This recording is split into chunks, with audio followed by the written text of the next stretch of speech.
So here's my update for this week. I have made a lot of progress reading out of Wade. I am up to section 5.3, which is deep into the integration chapter. So I've made a lot of progress, and I think I can finish chapter 5 reading probably early next week. It's a long chapter, all the integration theorems. And I think I may even continue reading into chapter 6, but I will somehow slow down the reading because I want to do a lot of problems for chapters 1 through 5. So there's where the book reading is at. And then when it comes to my progress, I should have shown this the last video. Of course, I was bound to hit the tripod. So we are here in the week of January 16, and in my plan I was supposed to be finishing reading of chapter 3 right in the middle of chapter 3, but I'm actually all the way near the end of chapter 5. So I'm roughly a month ahead of my reading based on finishing by late July to read all of Wade, which is pretty good. And I'm going to use the fact that I'm ahead to do a few extra problems in here. And so far I have read, I mark right up to today, and I finished early this morning section 5.2. I've added to my little sheet here for the problems that I do chapter 5, and then I've done all the ones that are circled. But when I finish reading chapter 5, actually, as I go along week to week, so this week I should be finished by almost all of chapter 3 problems. Next week I plan to do chapter 4 problems.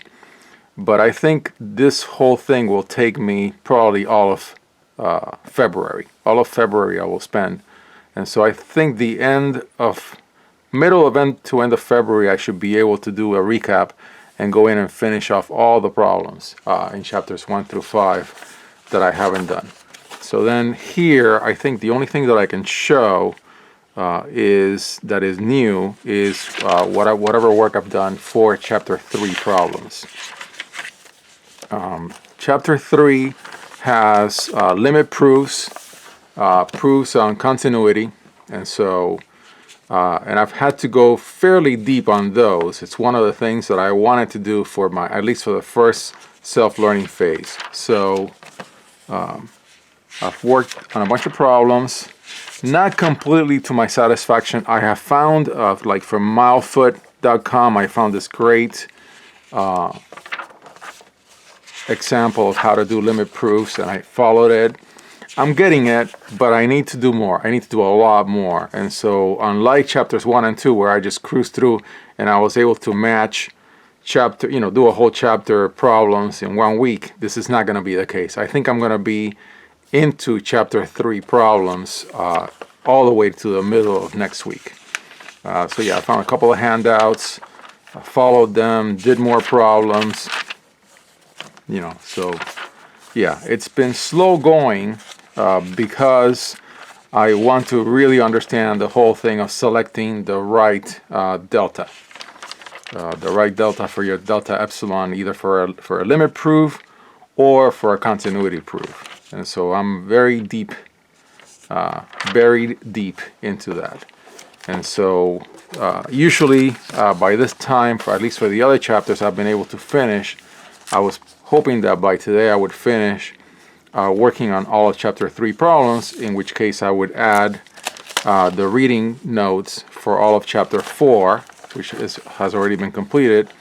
And then I would just have all the notes that I have read for chapter 5. That is not going to be the case.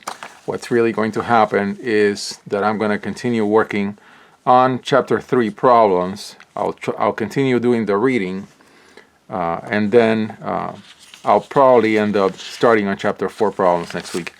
But I want to do it right. I want to understand how all these limit proofs are done, and I want to understand how the continuity proofs are done. And so I don't mind just like slowing down, finding handouts off the web, working through them, and then actually the problems that I've already tried for chapter 3, I'm going to go back and review them, and then just confirm to myself that I did them right, or that I came close to doing them right. Yeah, so that's where we are. Having a lot of fun, but yeah, in the middle of a fairly deep dive on limit proofs and continuity proofs.